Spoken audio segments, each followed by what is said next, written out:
这朝鲜的士兵哈，这都是朝鲜当兵的，拎着枪啊。他们是朝鲜族，都是从对岸。在丹东的第3天早上，现在已经接近8点钟了，因为雾太大了，街上的车还是开灯的。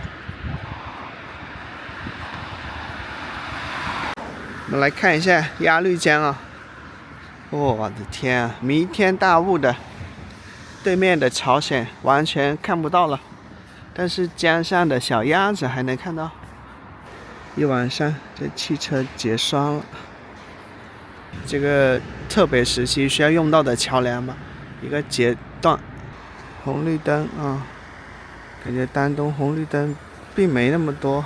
中午了，太阳出来了，把江上的大雾驱散开来了，就看到朝鲜那边那个漫天的乌黑色的浓烟啊。大家好，我是阿树，欢迎收看《阿树闯东北》第50集。在本影片，我来到中国朝鲜的边境城市辽宁省的丹东市，与朝鲜的第4大城市新义州仅隔着一条并不宽的鸭绿江。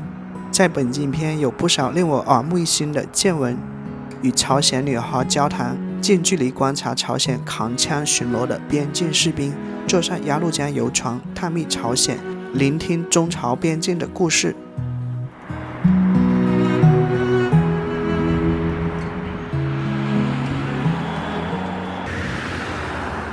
我看咱们东北这边取暖的那个取暖的工厂啊，它都是白烟的，那朝鲜是乌黑色的啊。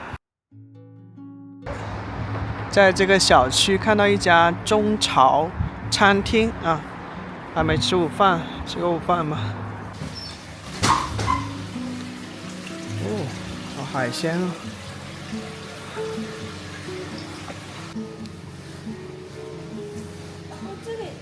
你吃不吃肉？还是吃肉。这个行，看看有吗？好了，中朝餐厅上来的20元的吱吱作响的石锅拌饭哈，海苔、芹菜，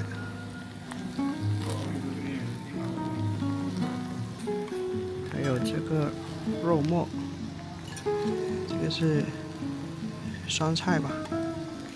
这家餐厅是只有2名服务员，可以确定是真正的朝鲜人，因为他们说着有点不标准的普通话，但是他们私底下同事之间交流是用朝鲜语的。而且这2个女孩都挺漂亮的，甜妹子的感觉，很温柔，看上去他们说话的那个口气轻声细语的，招待你的时候也是让你感觉很亲切。这应该是我第2次这个跟朝鲜女孩交流吧。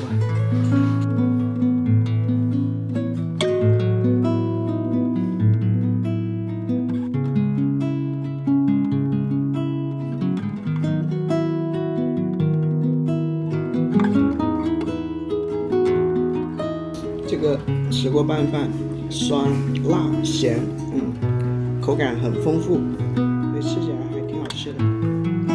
这个是双笋，花60块钱只能走马观花的看一看鸭绿江对面的朝鲜一些建筑啊。但是花20元吃一顿石锅拌饭，在中朝餐厅竟然可以跟2名朝鲜女孩感受他们的服务。他给你把这个石锅拌饭端上来，然后呢，你走的时候他们轻轻的鞠躬说再见，特别的有礼貌，而且笑容非常甜美。哎，师傅啊，现在咱们丹东哪个地方朝鲜人最多的？就北朝鲜的人，高丽街那他们在那里是做生意吗？做生意的主要卖什么呀？全是高丽风味儿，吃的用的都有，他那里头那条街里，那些人都是早年多少年就过来的。他们是中国的朝鲜族是吗？不，有正宗的朝鲜人过来的。抗美援朝的时候，随着父母过来的。然后就在中国扎根了。啊，对，就在中国扎根了。他入籍了。入籍了。所以呢，想进新有没有入籍的？就是他们国家劳务派遣过来的。那样人有的是，没问题，但关键到现在也有，都在领事馆上班。在那个中朝餐厅就看到2个女孩，我感觉是朝鲜人，能歌善舞，是不是？就感觉挺高挑、挺甜美的。就他们都是有家里都是有背景的上这来，不是说每个高丽人都能上这来，长得还得漂亮。哎呀我操，他们上哪去都得有人跟他一起走，不能叫他自己单独行动，懂了？就有人看着，就背井离乡嘛，异国他乡的，是开心还是不开心？开心啊，开心什么？他在这吃的好，穿的好，用的好。收费标准成人60元一次，有往返时间30分钟。那么游船呢，在鸭绿江上，还是改不了口，老是说成鸭绿江，正确应该念鸭绿江哈。那么游船呢会看到，朝鲜的这个军人哨所、粮食发放所、歌舞剧院、朝鲜的学校、朝鲜民哨、朝鲜医院、当地居民楼科技楼、原造纸厂、购物中心、太阳塔下、朝鲜人民公园、志愿军过江处，还有18分钟才开船先在这附近溜达一下，看一看这些中朝百货商店里面有什么朝鲜、韩国特产。那这个像是延吉的网红墙在东北这个有阳光的时间是非常短暂而珍贵的。丹东特产黄蚬子干，这一包多少钱呀？20，能生吃吗？已经煮熟了哈，这包应该差不多1斤重。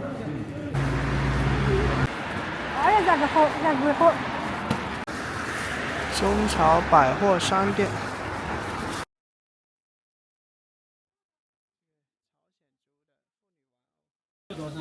这个朝鲜的香皂朝鲜食品。这边朝鲜食品。这个糖果产自朝鲜的平壤市浦东江区。纯朝鲜进口过来的糖，还有夹心的和不是夹心的。这个和这一片是纯朝鲜其他的不是。对，朝鲜食品专区就是饼干和糖果。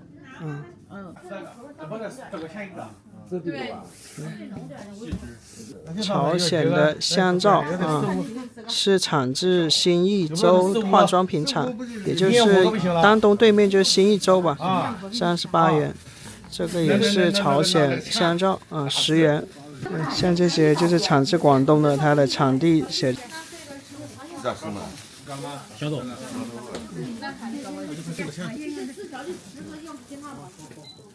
朝鲜的人参酒，这个在国际上获过奖的这都人参酒。下面还有小骚酒、枸杞酒、蓝莓酒，这些都是北朝鲜的酒那个不，那是韩国的真露。要不给你发快递。高丽人参酒298元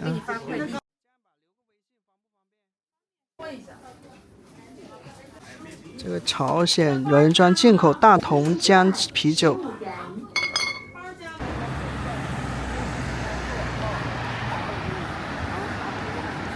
那时候便宜，那时候3茶。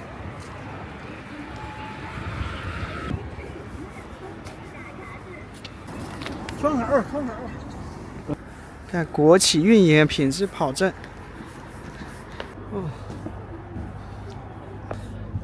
就是坐这艘船了，安东游5号。这艘船的口号就是游鸭绿江，近距离探秘朝鲜。准备登船探索全世界最神秘的国家朝鲜。我看好多上船的游客带了望远镜，里面还挺暖和的。租一个望远镜10元，每个人拿起手中的望远镜，还有外国游客。看过去年影片的朋友知道，在2024年冬天，我在东北游历2个月，拍摄了46集阿叔闯东北的影片，其中就包括一些中国朝鲜边境的影片。我将他们的视频链接放于置顶评论，方便想看的朋友查看。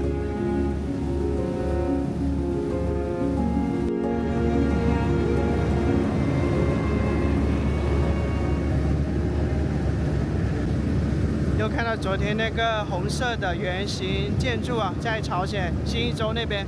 今天雾太大了，所以整个朝鲜那边就雾蒙蒙的，看不清晰。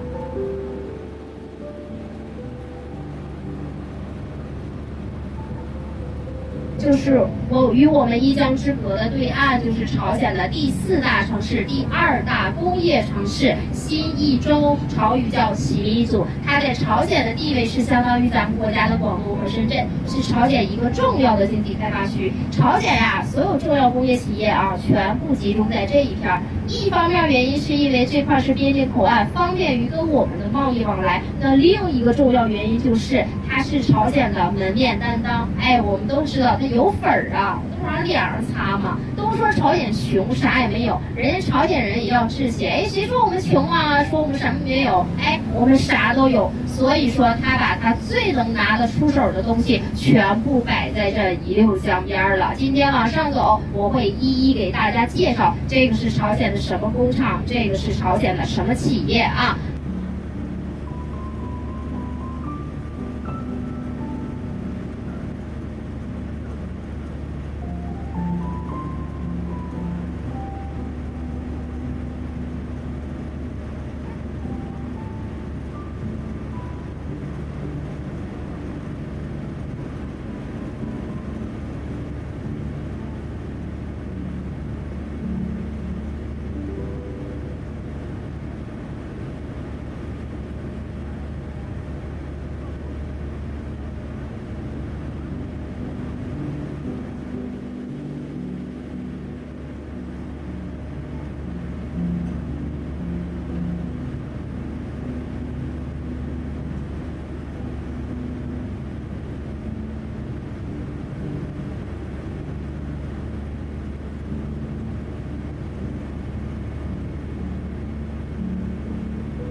眼前就是我们昨天逛的，界河明珠月亮岛啊，这是中国丹东的一座鸭绿江上的岛屿。看一下这个丹东的一个江景啊，高楼林立的，但是朝鲜那边就几乎很少高楼啊。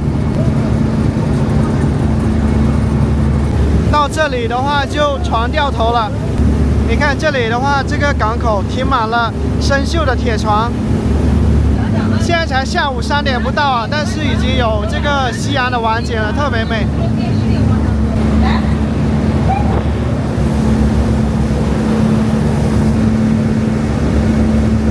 你好几个公司能攒这么多钱是吧？开轿车就是说啊，朝鲜没有私家车，不是说开轿车更有钱啊。轿车对于他们国家来讲，不可以随意买卖，跟那房一样分给呢。公家纳轿车免费安排，多少钱儿？是不是对不？是吧？羡慕啊！他的生活水平，咱以前70年代粮票、肉票、布票挣多份，说白了就是咱以前那个打地铁，人都国营单位啊，就是坐船看朝鲜是吧？咱叫看，你想上里边谁也去不了。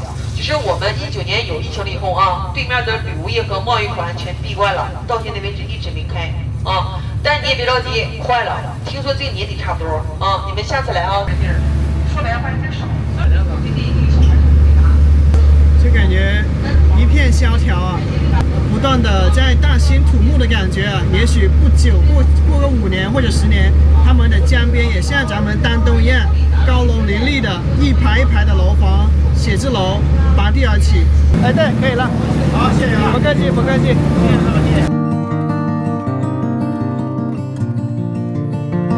30分钟的鸭绿江朝鲜探秘之旅就接近尾声了，很快我们将回到码头啊，看一下丹东啊，一座城市的光荣与梦想。一起。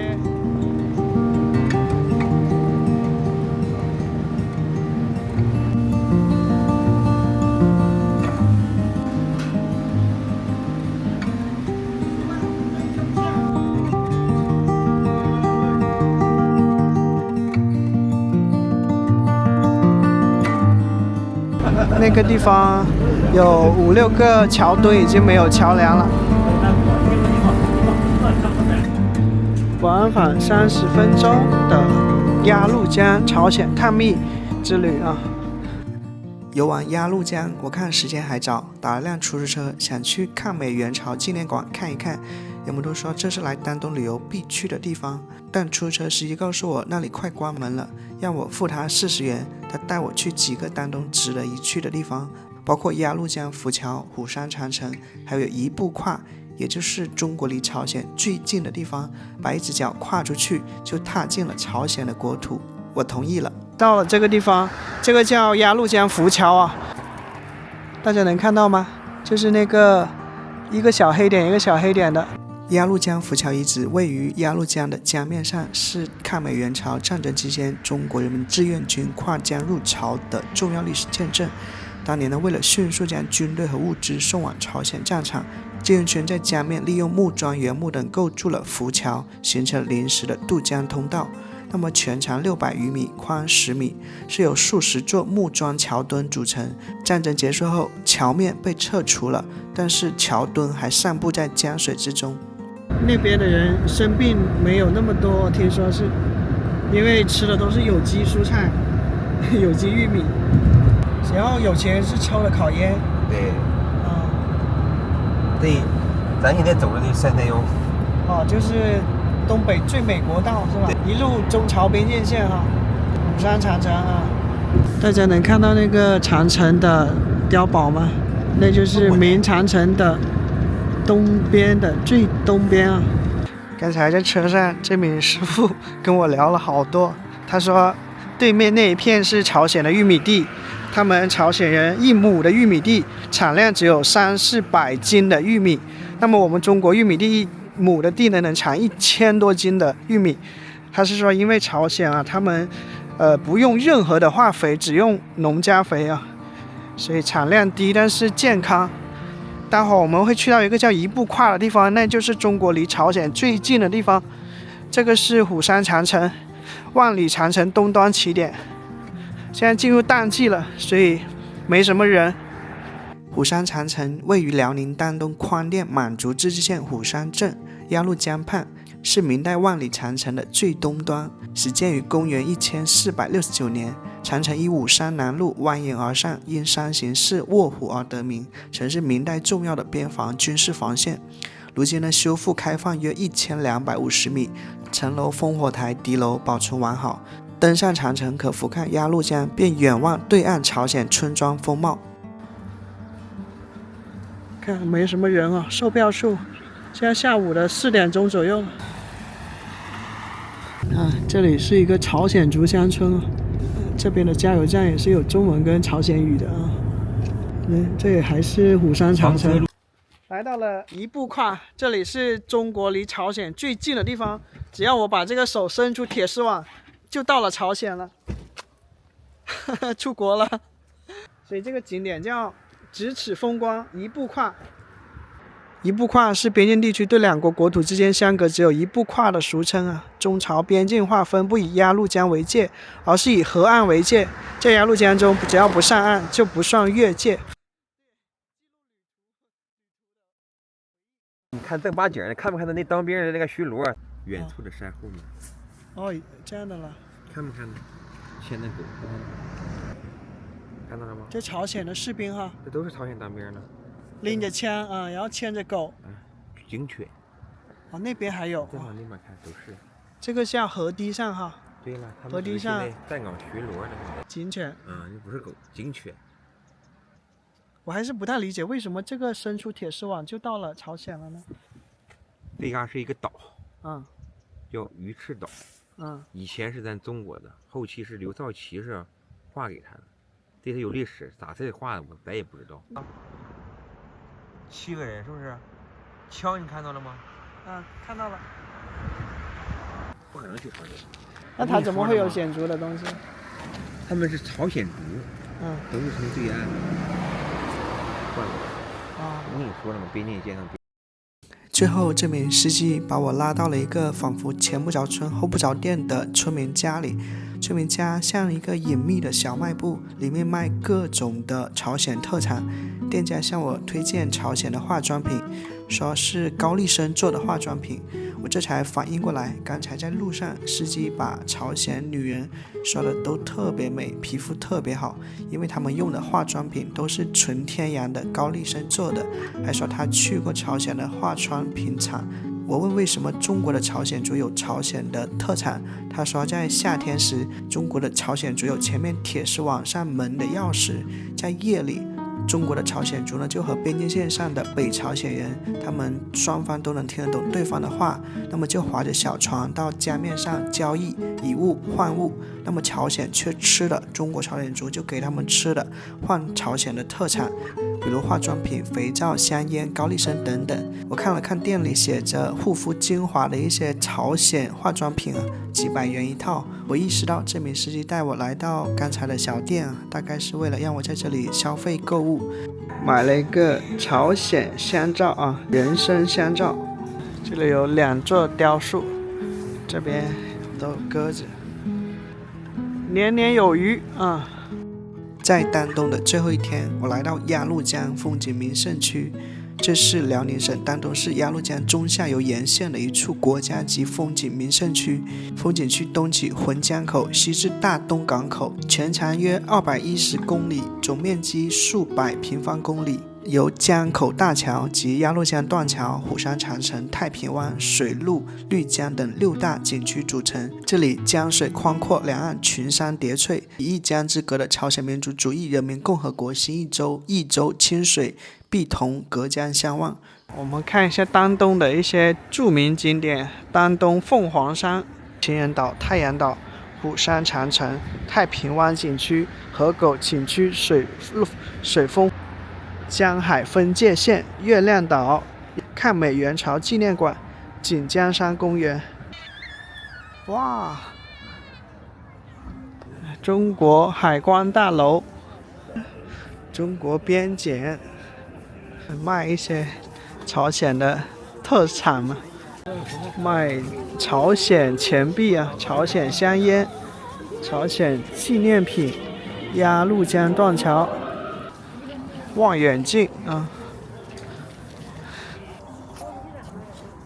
块。真不是真说，不许你们吃园中所有树上的果子吗？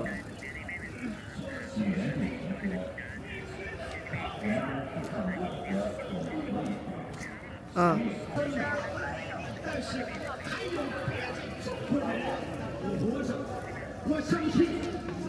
嗯。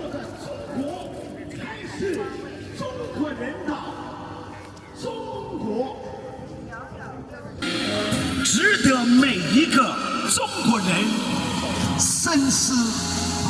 像那些为了中国人民的解放事业为国捐躯的先烈们，致以最崇高的敬意。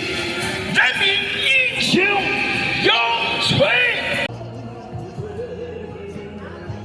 这真热闹呀！这就是断桥啊，我们买票上去看一下。鸭绿江上的第一座铁桥，桥长944.2米，宽11米，共12孔，由日本驻朝鲜总督府铁道局于1911年建成。1950年朝鲜战争期间，桥体被美军飞机炸断，中方一侧仅存4孔长桥。在断桥附近，好多卖朝韩特产的商店。成人票30元一张。鸭绿江断桥国家级风景名胜区，国家4A 级景区。单管37毫米高射炮，此炮楼是1928年夏天日本修建，它是日本帝国主义掠夺和侵略我国的见证。为了和平，大型群雕是根据1950年彭总率军过江的真实历史、真实人物雕造的。高5米，长12米，雕塑由26位统帅领导英模所组成，代表了首批过江的近26万志愿军将士。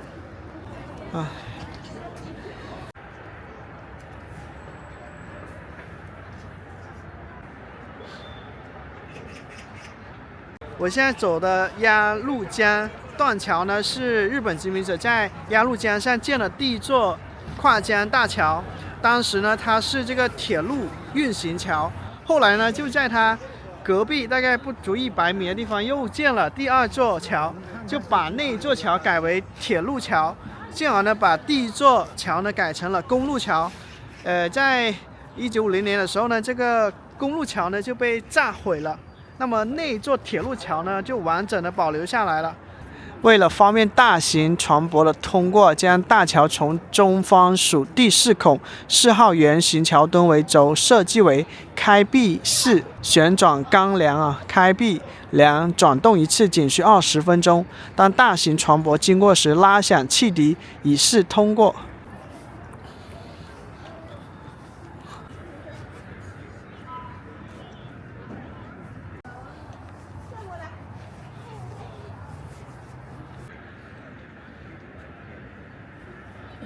在去年阿树的闯东北系列里面，我们曾介绍过南满铁路。那么日本修建完鸭绿江大桥以后呢，就实现了这个连通中国安奉铁路跟朝鲜京义铁路，形成了贯穿中国东北和朝鲜半岛的铁路大动脉，达到控制朝鲜跟中国东北经济掠夺东北资源的目的。今天的太阳真的是红彤彤的，好圆呀！当时朝韩分界了以后那么再过了5年的时间就爆发战争了，朝鲜内战爆发，美国随即派兵进行武装干涉，同时派遣第7舰队入侵台湾海峡。美国借联合国名义组成联合国军参战，于9月中旬在朝鲜西海岸仁川登陆，并在大肆进攻朝鲜的同时，将战火烧至鸭绿江边。应朝鲜党跟政府的请求，中共中央毛泽东主席做出了抗美援朝、保家卫国的历史性决策。1950年10月19号，彭德怀临危受命，率中国人民志愿军从安东经丹东、河口、基安经吉安分3路跨过鸭绿江，做赴朝作战，抗击侵略者。抗美援朝战争期间，鸭绿江上2座大桥承担起志愿军过江、军需物资供应和后方支援前线的繁重而紧张的运输任务，成为连接中朝两国的交通大动脉，被称为鸭绿江上的姊妹桥。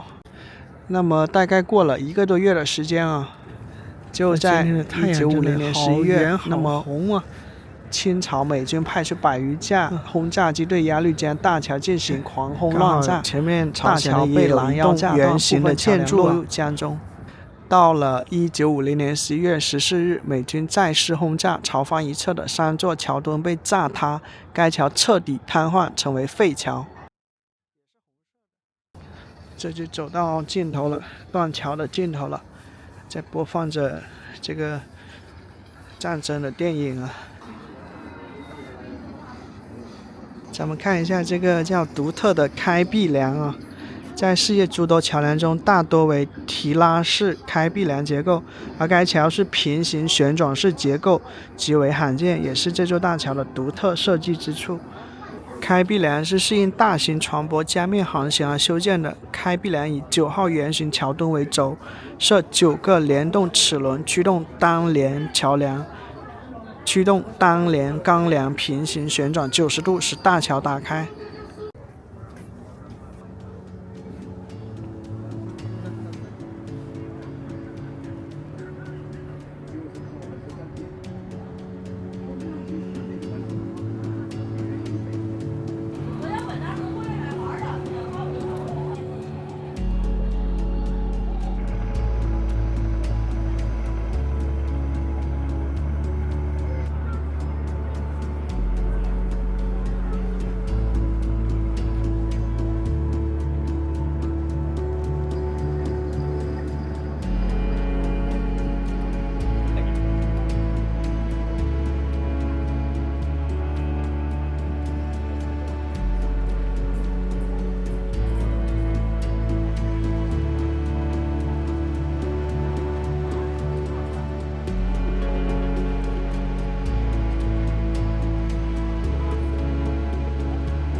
丹东这座边境城市啊，旅游城市啊，它最知名的景点跟一段沉重的历史相关联，这或许也奠定了这座城市任重而道远的一个底色。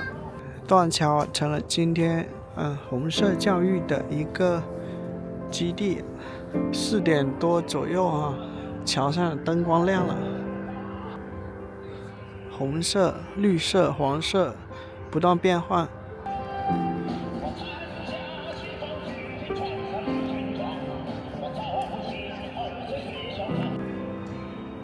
鸭绿江一路上的景点。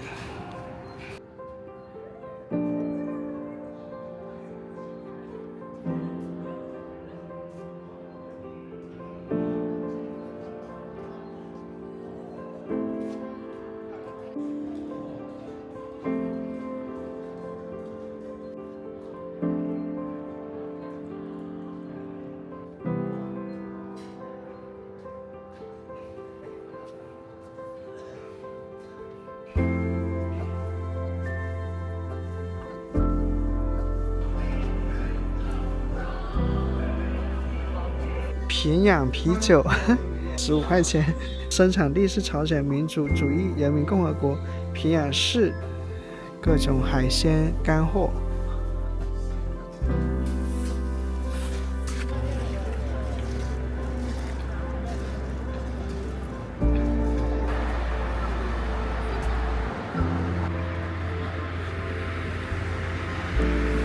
中朝特产俄罗斯商店。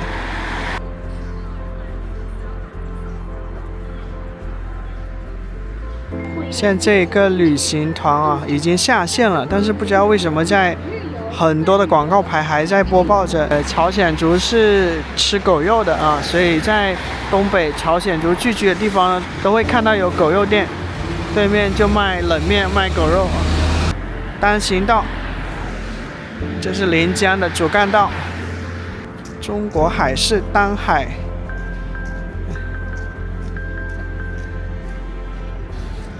安东朝鲜族摊贩冷面，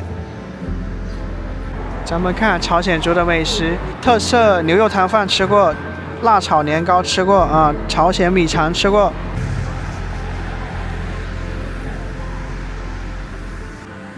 中国这边已经很亮了，各种灯光的。朝鲜那边啊，还是有点黑黢黢的啊。以上是本集的内容，很开心你能看到这里。